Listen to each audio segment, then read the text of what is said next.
Hello everyone, I'm Abhishek Basu and I would like to welcome you all to another episode of our Polaris series.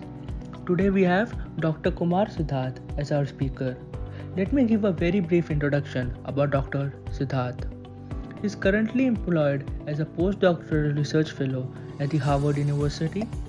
He graduated from the Chemical Engineering Department of NIT Durgapur in the year 2016, and he went on to pursue his Ph.D. degree in Chemical and Biomolecular Engineering from the Hong Kong University of Science and Technology, where he had also interned earlier in 2015. He has published 11 research articles, which includes journals like the Journal of the American Chemical Society and conferences like the Electrochemical Society. He was awarded the Best PhD Scholar by Hong Kong University of Science and Technology. He is also the winner of the Hong Kong University of Science and Technology 3-minute thesis competition, as well as People Choice Award winner, semifinalist at the Asia Pacific leg in the University of Queensland, Australia. Sir, we are delighted and honored to have you with us today. For your kind introduction. It is my pleasure to be a part of your Polaris program and have this discussion with you. Okay, so let's start with the first question. Can you tell us about your life at NIT Durgapur and if there are any abiding memories which you would like to share with us? Definitely, it's one of the most pleasing memories for any student's life, I think. The 4 years of undergraduate studies, especially if we are doing engineering, and NIT Durgapur was some years which I cherished a lot. And I think in terms of memories, I think Dr. APJ Abdul Kalam also once said that when we look back, I mean, the more years go by, and when we look back, it's the memories with friends, we cherish together, those stick. And it's really true. Now when I think behind, I hardly remember what grades I got in which subject, or how I fared in different subjects over the years. But it's the memories I created with with my friends, like doing assignments together, going to techno in the night to get food, or outside, doing assignments together, celebrating festivals together, watching sports together, all these memories, although some of the memories of watching sports were not good because we lost in the semifinals of the World Cup of 2015. But anyway, so I think whenever I look back at 4 years, it's the memories which I created with friends.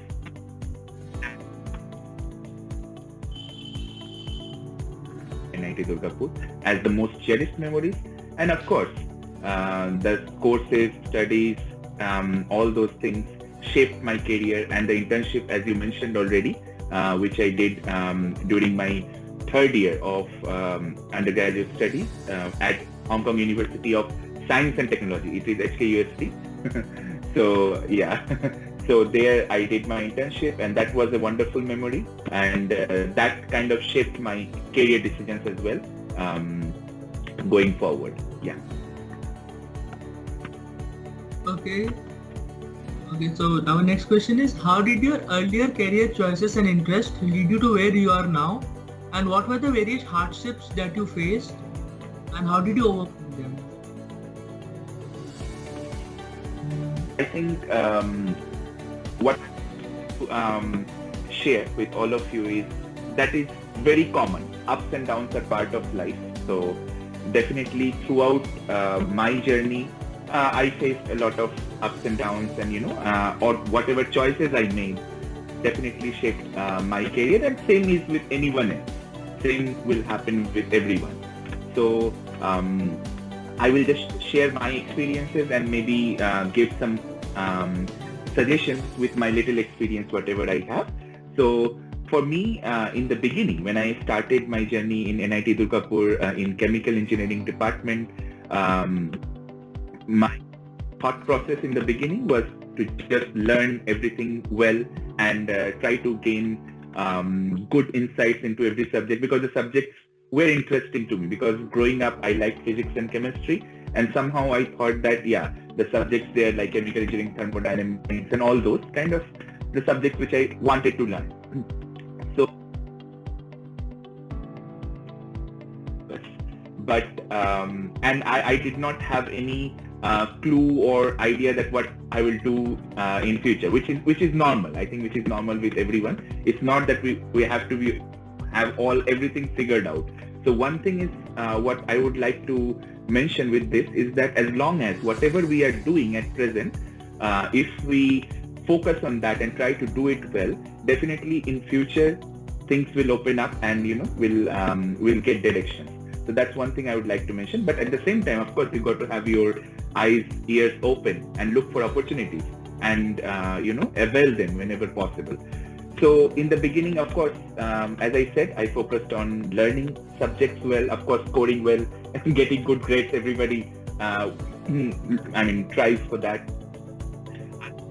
Slowly, when I reached year 3, then I doing internship. And then initially, actually, I applied for the one, we have the collaboration with CERN, right? So I applied for that one. I also got to the interview, but then they kind of did not select me. So that shaped my career choices in a way that then I thought I should apply somewhere else, of course.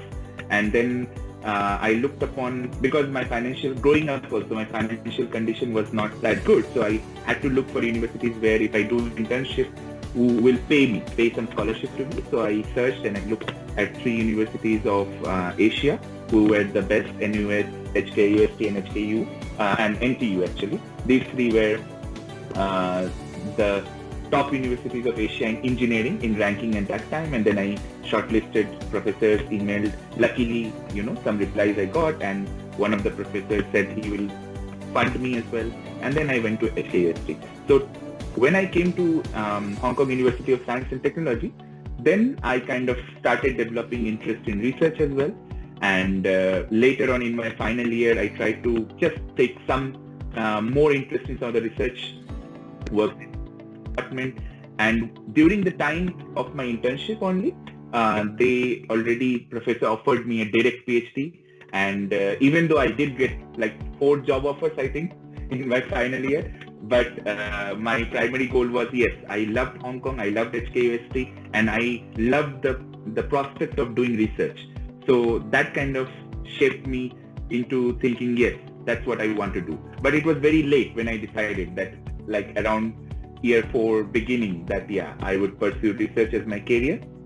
And then when I started my PhD, again, my focus was only on doing good research, trying to, understand how to be a good researcher and, focus on that. Within that also, there are many things.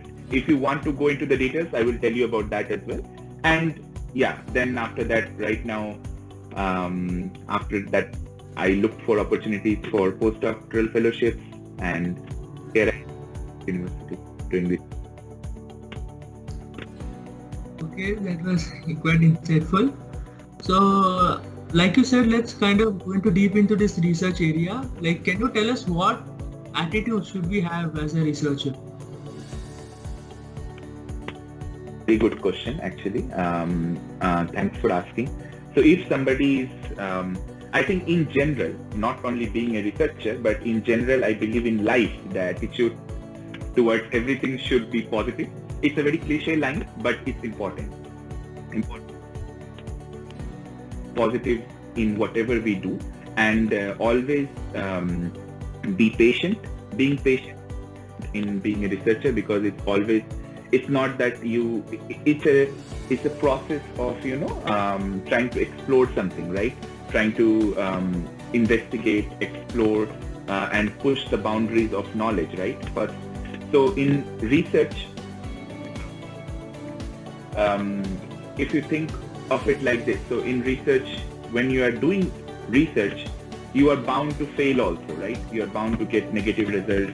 You will go through different phases during your, for example, if somebody is doing a PhD, they will go through several phases during PhD, a lot of ups and downs, times where you won't feel good about being a researcher, times when you feel really good, when you get some good results, feel over the moon that, oh yes, I have got something. But it's important to keep level-headed and, keep going day by day. Although I myself, I mean, if I look back, I would definitely improve myself in many ways, because now when I've come through that process, now I know more that what could I have been, I could have done differently. So what I would suggest is, if I'm a researcher, have to be prepared to being sincere towards work.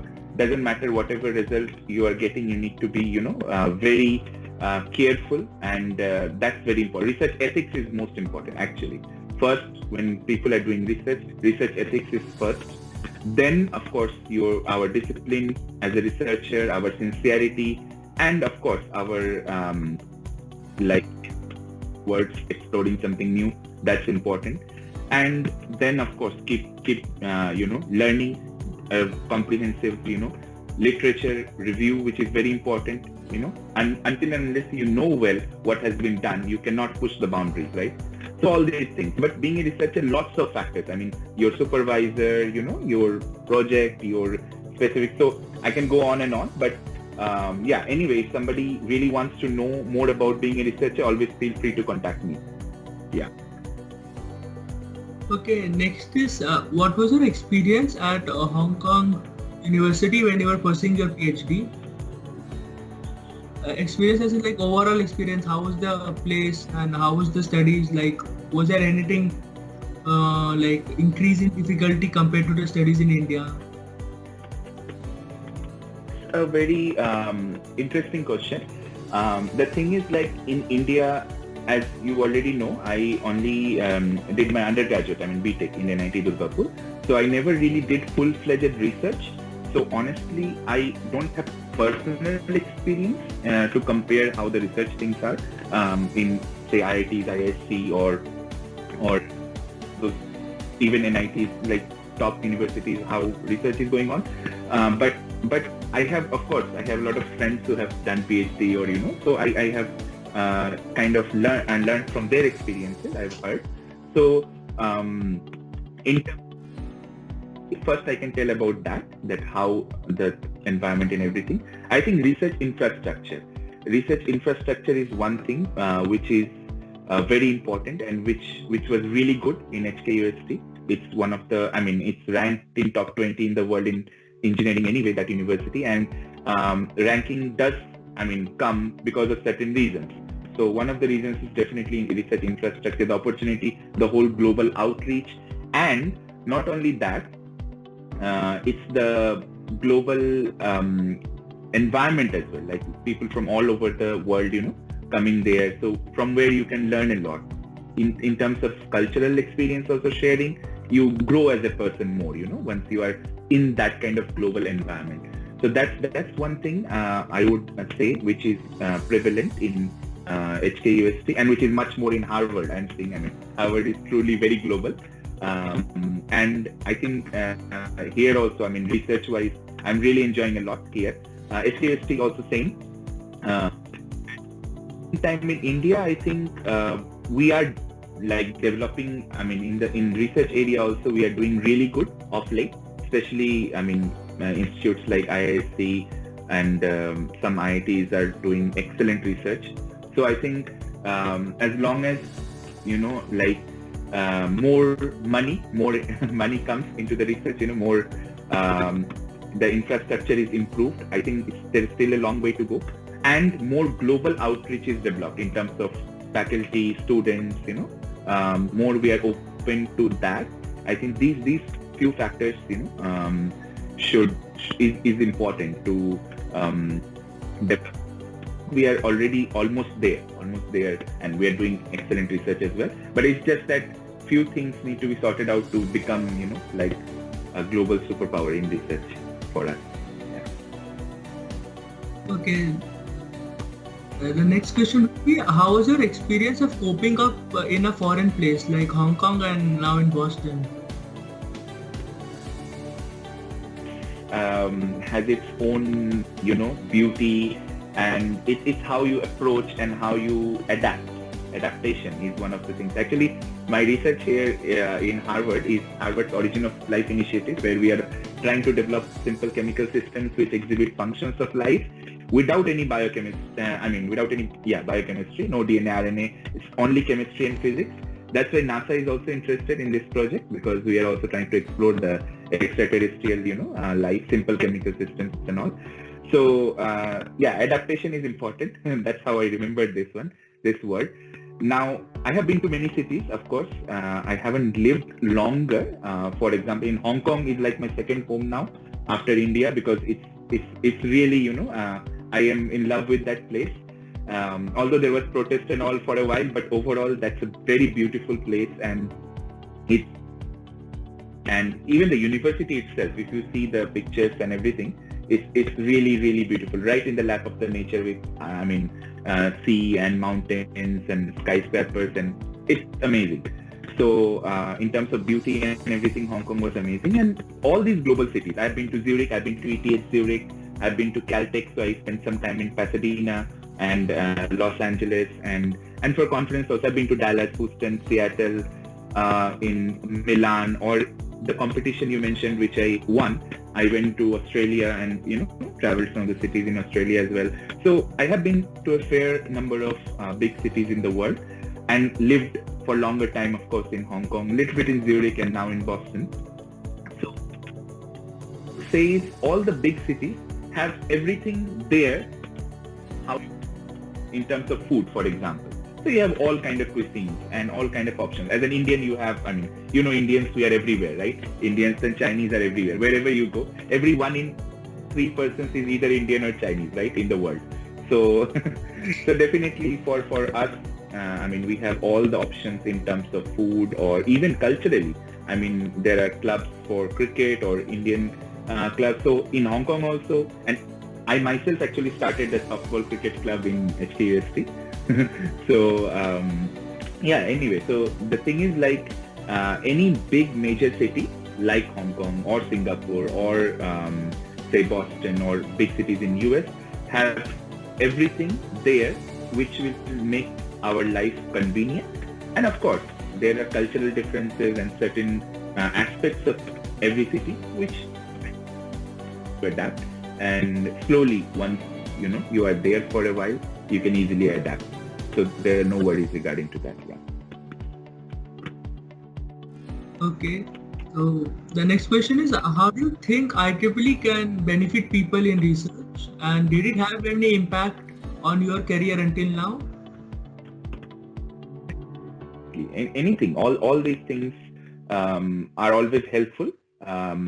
I myself did not,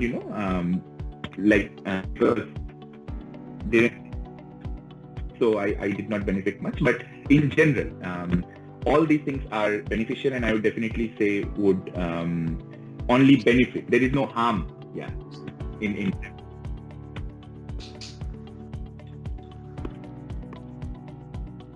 part.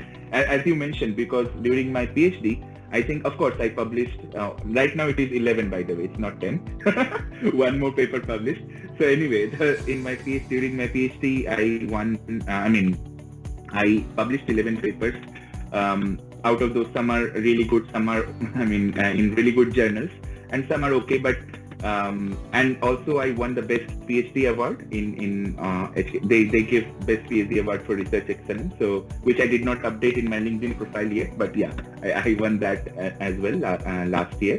So other than research and conferences, of course, I also tried doing many things which I didn't do in NIT Durgapur, unfortunately, because I actually went home on weekends because my mom was all there by herself, and also I used to teach. So usually I didn't, that's one thing I regret, in that I was not so active in other things in NIT Durgapur much, student chapters and all. But in HKUST I made up for that, and I really was very active just other than research also. So like the 3-minute thesis competition, which was really awesome experience. Then I went to ETH Zurich. Then I also explored a lot of entrepreneurship dimensions. So I also won the Hult Prize competition for social entrepreneurship in HKUST, and we also qualified for London regionals, and from there also we qualified for the world event in Cancun, I think in Mexico, but then because of the pandemic that got cancelled, and now we also are too lazy and we didn't pursued that project. But definitely one thing which from Hong Kong which I came to know is people from Singapore, Boston, even professors, they have a lot of companies, they're very entrepreneurship minded as well. And entrepreneurship is encouraged. So that's one more point I would like to mention, that in India, I think it is coming up. Of course, India also, a lot of entrepreneurship projects are being encouraged. But I think in colleges also, if professors, will undertake or, inculcate that culture in universities, I think that will be amazing for students in a more larger scale. And of course, the funding should come and encouragement should come from the government. It comes down to government as well. So the next question is about chemistry. So the mere concepts of chemistry are aligned with certain principal exceptions. Did this fact ever make your interest of this field unappealing or uncertain at any point of time? If yes, then how do you overcome the indecisive nature of your subjects while carrying out research? Yeah, I forgot. It's Kota Factory or some TVF series. They mentioned it, or I think it's the new one, right? Where they prepare for the IES. Yeah. Anyway, so exception that I remember that dialogue. But anyway, the chemistry thing is, first of all, I want to make it clear that chemical engineering is not chemistry. It's course, but it's also a lot of physics and chemistry. And within that, for example, in my research. So my research area actually, so I'll go a little bit into that. I won't bore much. Actually, you guys can listen to my 3-minute thesis. It's only 3 minutes. So my presentation in Australia, which I gave, that was quite good actually. Anyway, so based on electrochemistry in essence, you might have heard about the two kinds of green cars, right?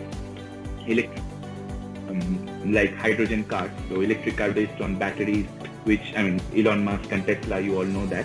And then hydrogen cars are based on fuel cells. Fuel cells are very promising for hydrogen economy. And even the first moon mission to space, Apollo, they used fuel cells. But over the years, companies like Toyota, they manufactured the cars, Toyota Mirai, which means into the future in Japanese. But anyway, the point is, why chemistry research? I think those things what you mentioned is of course there. Exceptions and all that, but those are not a big challenge or anything. It's just like when you do research, you do a very comprehensive and holistic review of the topics or the things. Learn several techniques and whatever is needed to carry out experiments or simulation for that matter. I also did some simulations and experiments both, mostly experiments during my PhD.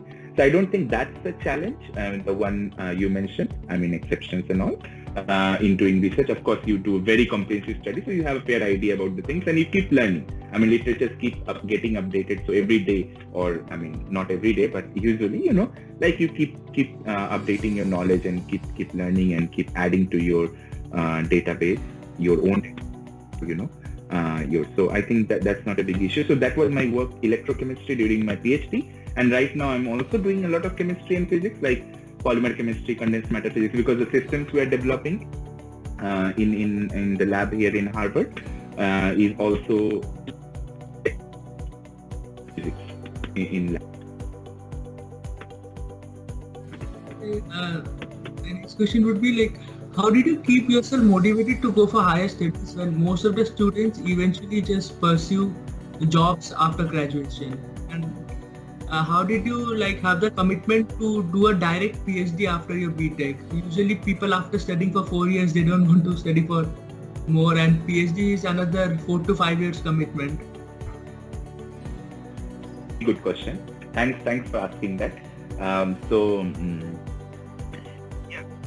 the job thing. So yeah, as I said, by third year I also thought that okay, I will also do job. I didn't have any plans of doing research or anything. I got the job offers as well. One of them was Vedanta. Even HPCL I didn't sit actually, but my mom and all my neighbors wanted me to join all those companies. My mom was not happy that I decided to do a direct PhD, which is normal, right? So for me, at that moment, if I think back, at that moment when I decided to do PhD, there were a few reasons. None of them related to research, by the way. So I'm not the ideal example for that, because ideally it should be that when you carry out, ideally it should be that you carry out different research. So if somebody is listening to me who are undergoing undergraduate, I would suggest them that of course you must have professors who are carrying out research, right, in your department. So see which kind of things excite you, try, and then see whether research gives you excitement, right? That's the ideal way. And then of course you look for opportunities to do research universities and like in even abroad if you can. So that would be my suggestion. For me it's very different. So for me it was like I had no inclination towards research per se, but at the same time the reasons which led me to go for the direct PhD was so I kind of didn't like the 9-to-5 job schedule. I wanted more, freedom in what I do. So I thought being a PhD student will give me that freedom. Although, I mean, it depends on the supervisor. So I should give you an alert. If your supervisor is, cool, then you can have the freedom of work in your own ways. But some supervisors are like, oh no, you have to work 9 to 6 or certain time. So anyway, I was lucky enough that my supervisor was cool with my own working schedule. So I'm a kind of person who'd like to have my own working schedule. So being a researcher gives more independence, that you can work in your own way. For example, if I feel like I can go work in the afternoon during my PhD life, and I can work in the night, whenever I feel, better or feel like, more motivated to work. So that was one of the motivation to go for a direct PhD, which is not right motivation, but that's one of the motivation. And then of course I loved, when I did in my internship, I loved Hong Kong and HKUST a lot. I kind of felt that, yeah, this is something where I want to come back. This is something where I want to explore. And one more thing kind of thought, again, everything has its own place. Everything has its own beauty. Doing a job also we can, excel and do certain things. But for me in my life, my goal was to, impact the world through, whatever means I can, which is still there, of course.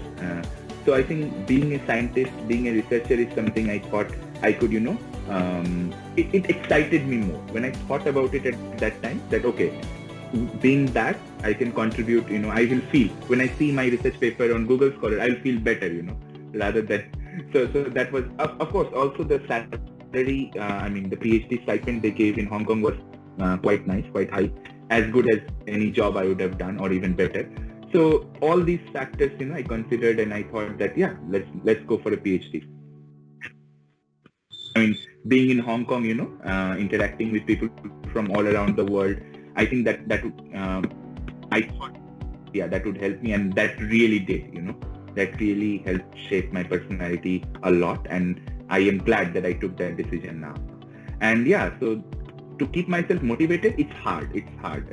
During PhD, it's hard. You'll have tough times and all the time, but you also have to remember every time that, yeah, it's a process you have to go through as a researcher, and you always try to keep yourself positive through different means. Every person has their own means. Every person figures it out. So as long as your basic, things, yeah, that's what you want to do, and then, and a direct PhD, yeah, so it's a long-term commitment.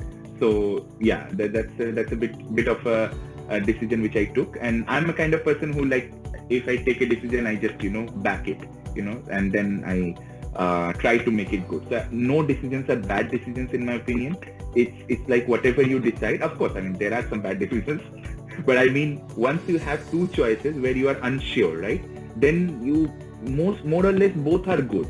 You can take one. Even if I choose to do job, and if I try hard and do well in that, I'm pretty sure I could have, went to a very good place only from there. And in research also same. So it depends on us. Once you have few options in life and all options seem good, have their own pros and cons, so of course you decide the one which you feel good by heart, that okay, you feel better at it, just follow your instincts and heart. And then once you have decided, then you try to make it, as good as you can. I should mention that being a researcher, having a very good supervisor is important, but you have options to change that also later. So there are many things. But overall, I would say that keeping yourself motivated is not easy for a long period of time. And in terms of studying, yeah, of course, being a researcher, you have to keep studying all the time. And of course, you have to keep doing research, as I mentioned. But yeah, motivation kept. Okay, that was interesting. So my next question would be, can you explain your work in detail that you're currently doing? Doing right now at Harvard. You want to know about that, right? Yes. Yeah. When I was applying for positions, for postdoctoral positions after PhD, in mind that I wanted to go to, ideally, of course, and by God's grace, I got that. Ideally, I wanted to go to some of the top universities in the world, Harvard, MIT, Stanford, or Oxford, Cambridge. These were the ones which I targeted, and I got some more offers. I'm not going to mention where, but more offers, but I chose this one, Harvard one, because first of all, of course, Harvard is, of course, one of the best and most reputed ones in terms of everything. But other than that, the research itself excited me. That's why I mentioned this, because the research, as I said, is something which is very, it's very basic, and to design systems, physico-chemical systems, which will exhibit the functions of life. So there are basic functions of life like metabolism, information, self-replication, and evolution. So all these properties could be exhibited by simple chemical systems based on polymers, polymer chemistry. So no DNA, RNA, protein, no biochemistry. So these systems will exhibit. It's like bird and, for example, a bird and aeroplane, right? So aeroplane performs the function of flight, but it's not a bird, right? So similarly, our chemical system performs the function of life, but it's not like the life we imagine, right? So why?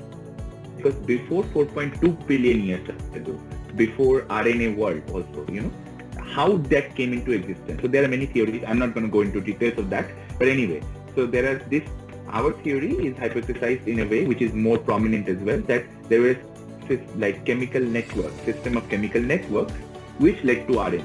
So those simple chemical systems which we are trying to explore and understand. So we are understanding the origin of life. That's why it is Harvard's Origin of Life initiative. And NASA is interested because extraterrestrial life also, for example, Europa, Titan, and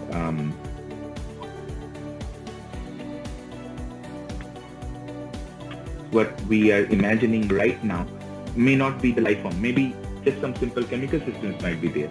So, just to explore those kind of life forms. So that's what we are doing now. And basically the disciplines which we are covering right now is polymer chemistry, photochemistry, and a lot of condensed matter physics, and a little bit of, everything is involved. It's full chemistry and physics, basically, yeah. Okay, that's quite interesting. So my next question is, what is the difference that you feel is between your PhD studies and being a postdoc research fellow? Note, once I finished the PhD, I'm a more experienced researcher, and that's the thing for a PhD. You are trained to be an independent researcher. So definitely I'm more independent and I'm more confident of taking up any new project now, learning and doing research from the scratch. So that's one thing I would definitely mention. And more adept at solving problems, right? In the beginning, the more you practice something, the better you get, right? So in the beginning, of course, I was more, during PhD, I was more clueless. First year, second year, what's going on, how to solve this problem and all that. But right now I'm more, more calm in a way that, okay, I know that, okay, the problems will come and then I have to, calmly solve that. So that's one difference. Of course, as you gain more experience in being a researcher, you become more independent and you become a better researcher. Hopefully. So that's one difference definitely when you are a postdoctoral fellow. And in PhD, it's more like you have. I mean, in the beginning, you have courses also. You have many other things. What I'm doing is only research. Just focusing completely on research, not anything else. So it's more project oriented. The postdoctoral fellow or positions are more project oriented. Right now I'm working on a project which is actually very long term. So project oriented. In PhD it's more like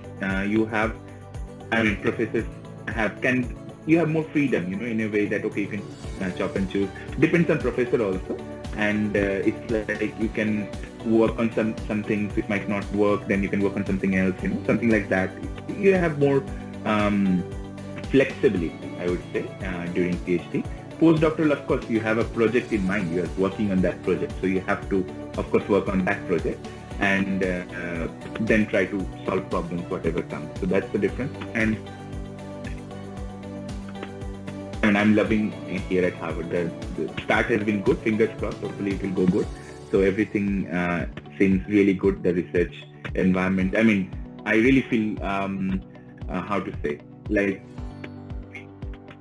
more here.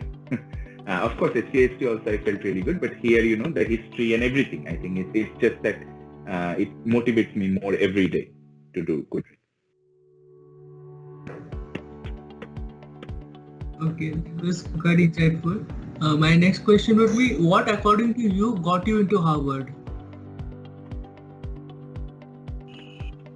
My professor might know, but yeah, I mean,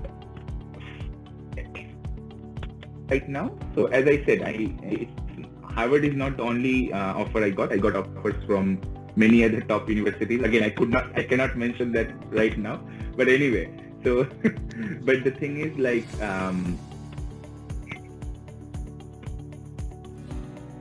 research position in top universities, I would say is what's important is, of course, there are many factors.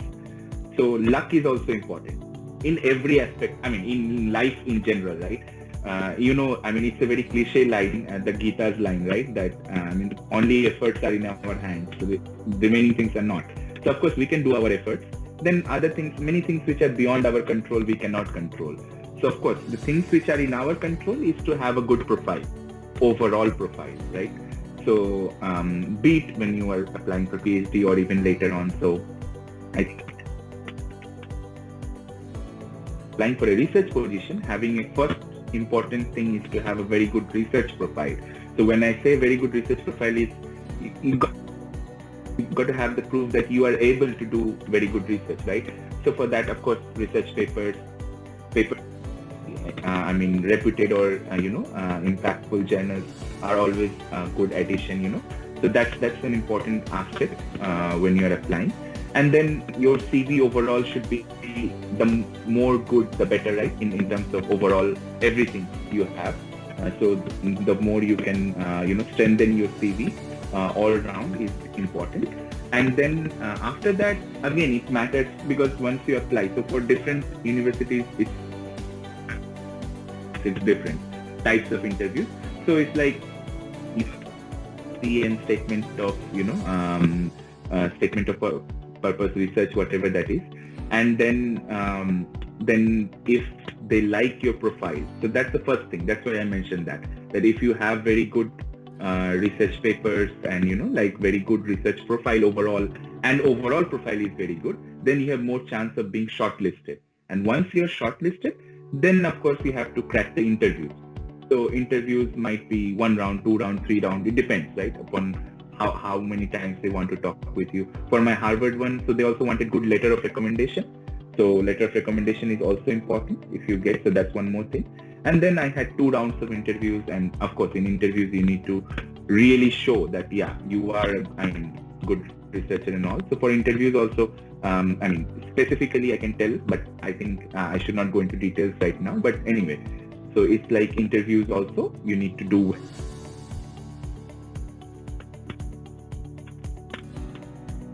Luck, you need to find the right position at the right time. many times in the pandemic time, it was any position, forget research position, any position, it was very difficult. So it's like many positions you find and then you see, oh, it's already, the deadline is over, So it's not easy to find position. That's one thing. You need to have the right timing of right position. And then position should, it's not that if your research profile is good, everything is perfect, but still, it should match. So many factors are there. So that's why I said luck also plays a major role. It's not only what right and everything, but those are beyond our control. We can just try our best. So what I would say is, of course,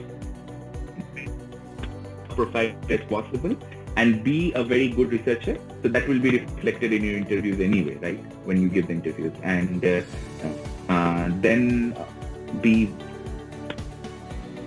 as lazy as me, I just didn't see much, but be more vigilant in looking for positions and keep your eyes, ears open, all the time, and in it with internet and all, everything is accessible. That's the best thing, right, about our time. So you have all the resources, all things accessible. So just go for it. Yeah. Okay, so you said now that you're a more experienced researcher, and if you would go back in time, you would do things a bit differently. So what advice would you give to an upcoming fresher or a sophomore who wants to get into research? And if you could tailor this answer according to our college, that NIT Durgapur, it would be nice. As I mentioned already, I would encourage people to, if they want to know whether they really like research or not, or what kind of research they like, so they should indulge themselves more, which I didn't do, right, in my undergraduate. So in research more, be it in NIT Durgapur also have many amazing professors who are trying to do good research, and so with them also they can get involved. Not only, it's not that they have to restrict themselves only to NIT Durgapur. They internships or opportunities for research, doing research. Many people do that also, right? Summer internship, winter internship, whatever, in several top interest in the field. One advice I will give, that try to indulge yourself in research and see what you like, what you don't like, and all that. So that's one of the advice. And then once you decide to do any research, thing, what advice I will give is what I will tell is being more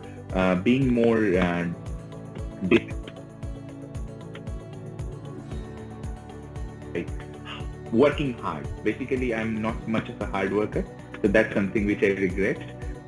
So working hard is important. So being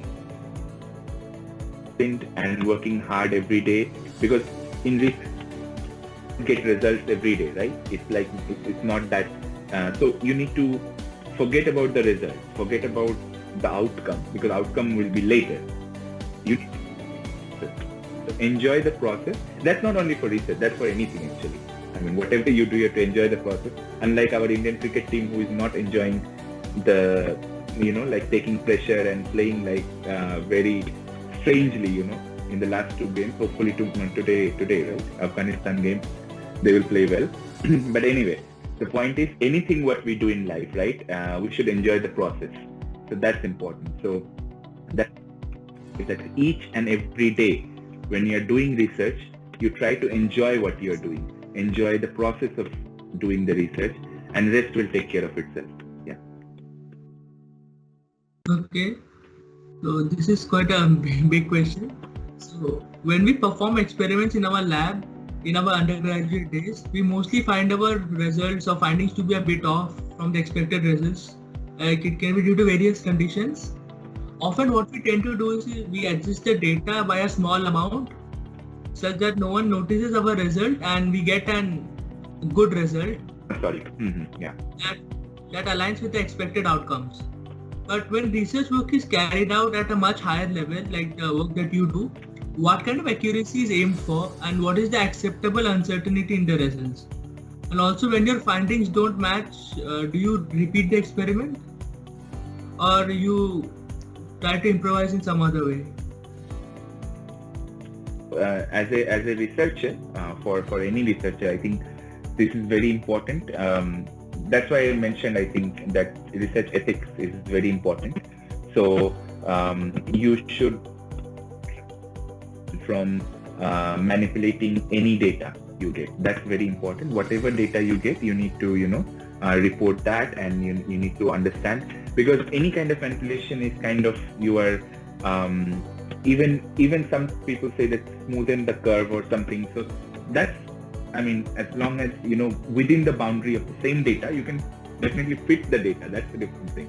But you got to keep the same data. No data manipulation should ever be done, because that is against. It's not only research.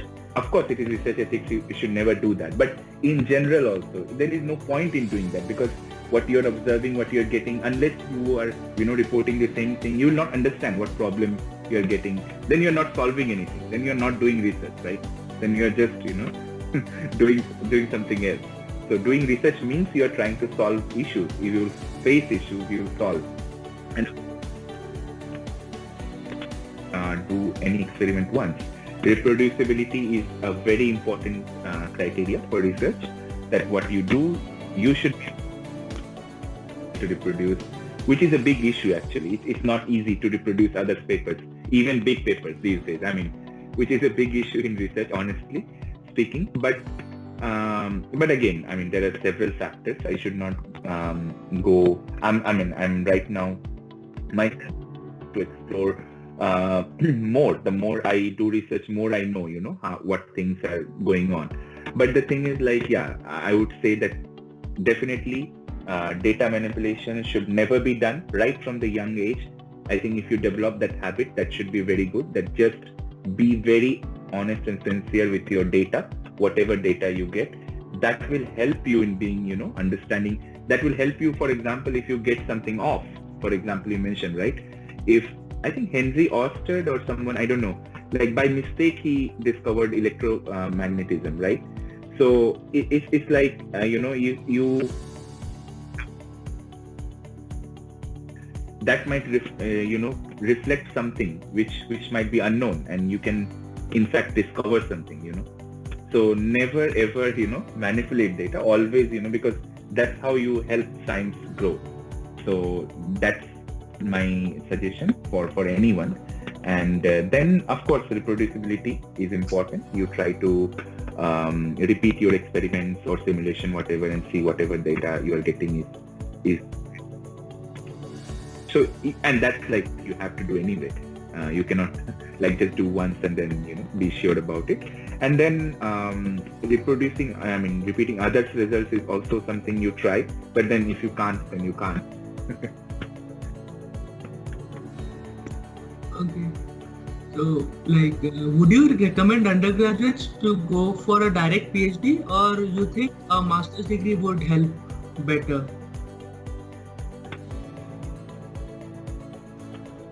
But I would say, as I said, the Robert Frost poem, "The Path Not Taken," right?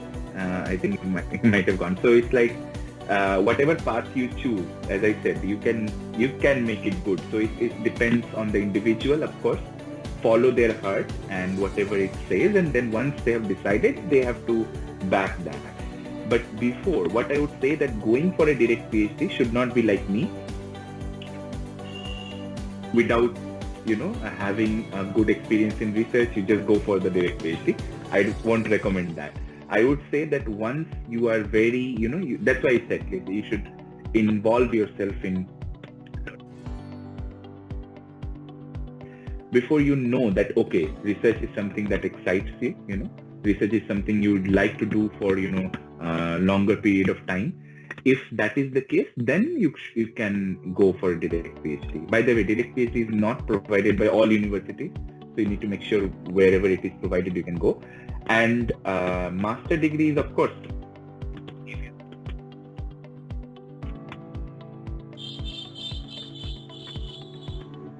you'll have more clarity when you. So there are many options. It all depends on you. So I would say look for all the options and then see where you are at and then decide accordingly. And don't rush into any decision ever, and try to think like pros and cons of whatever you are doing at the particular moment and accordingly decide. Okay, the next question would be like, can you tell us about the best project that you have worked on and tell your experience about it?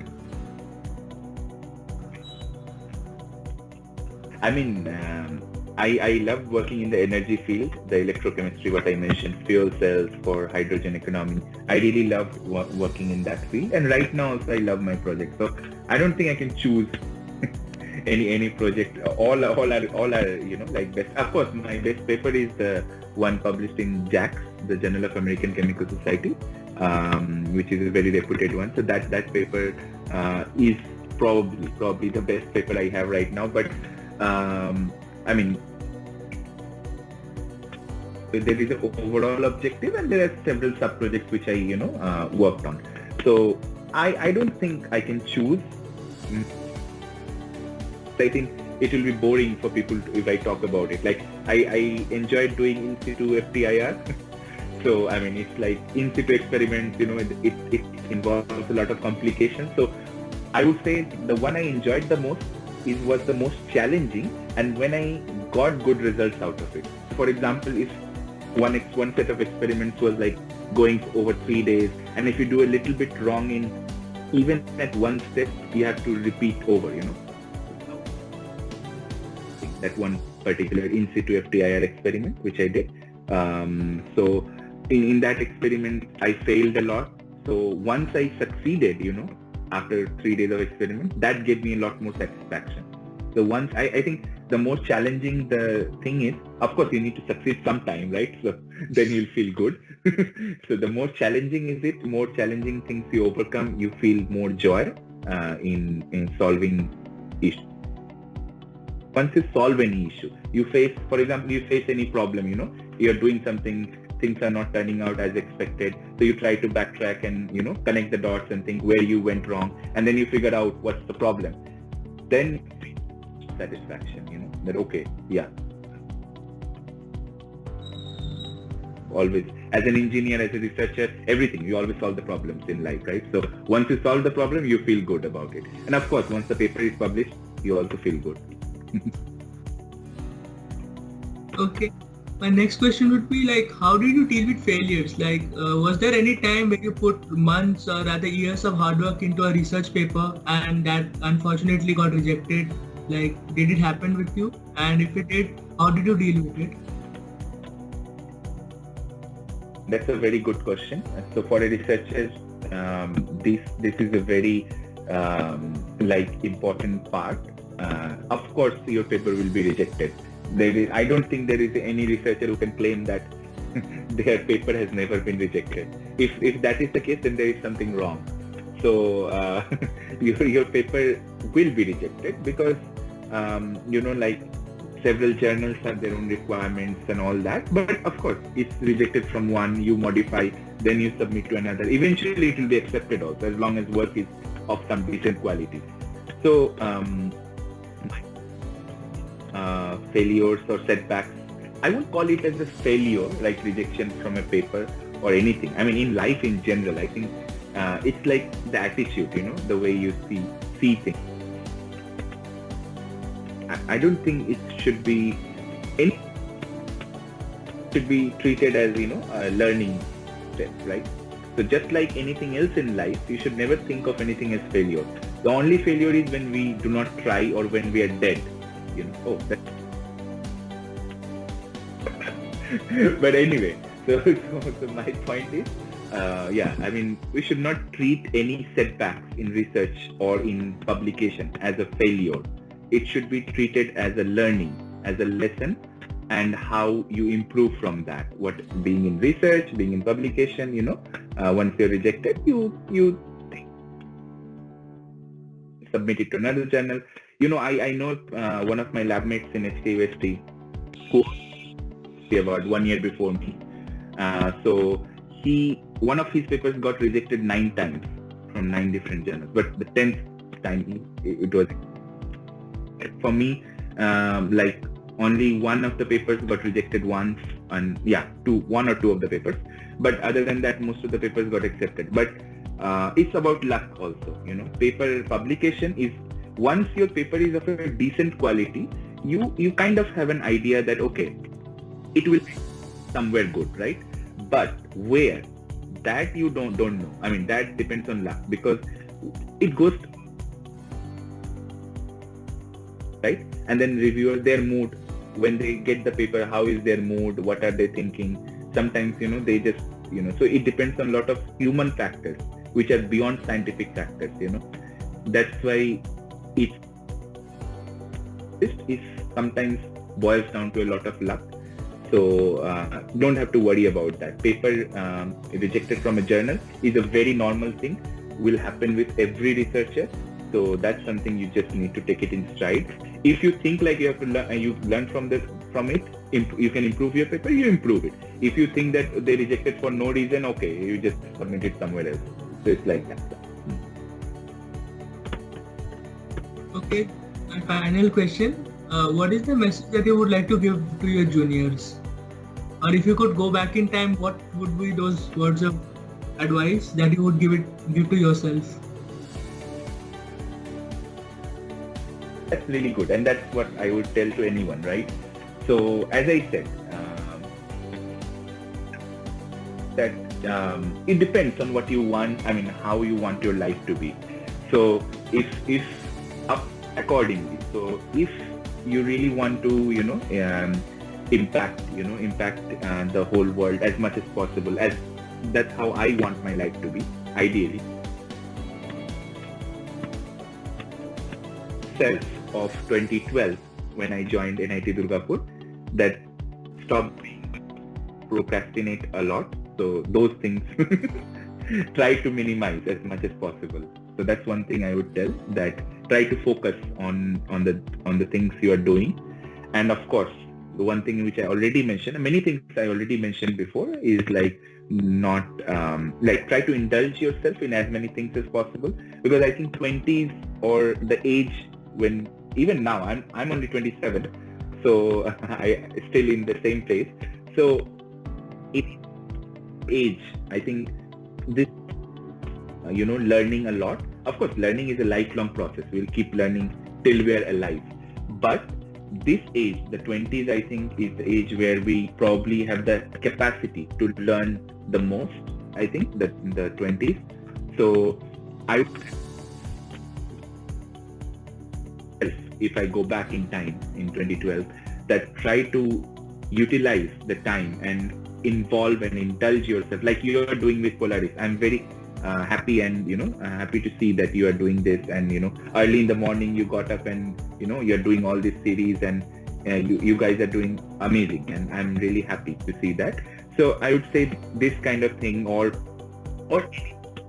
try to develop ourselves, even playing any sports, any entrepreneurship, whatever you like. I learned guitar, by the way, in NIT Durgapur only, guitar, and then piano in HKUST I learned. But anyway, I should have learned better. I'm not that good yet. So anyway, so the thing is, like, whatever you do, you try to, involve yourself in many things. Try to develop yourself as much as possible. Always look for opportunities, and, keep your sense organs open, and, try to, that's what I would tell myself as well, which I didn't do. Honestly, I didn't do any of that. So definitely, I would suggest a younger version of myself, or anyone, that try to learn and explore as much as possible, with a good attitude, positive attitude. And of course, you do, your courses and all is all. And most importantly, have fun. Have fun with whatever you are doing in life. I mean, having fun with friends and all that is very important, equally important, if not more. That, I mean, the memories that think back, I don't remember any of the courses, I just remember some formulas or anything, but I do remember the memories, which I created with the friends. And it's same for HKUST as well, So I think, in the long run also in life, when we look back, I don't think we'll remember all of this. So having, is what we create. Yeah. Okay. Thank you, sir. That was a very amazing and insightful discussion. So on behalf of the entire IEEE Student Branch NIT Durgapur team, I would like to thank you for joining us for this episode of Polaris.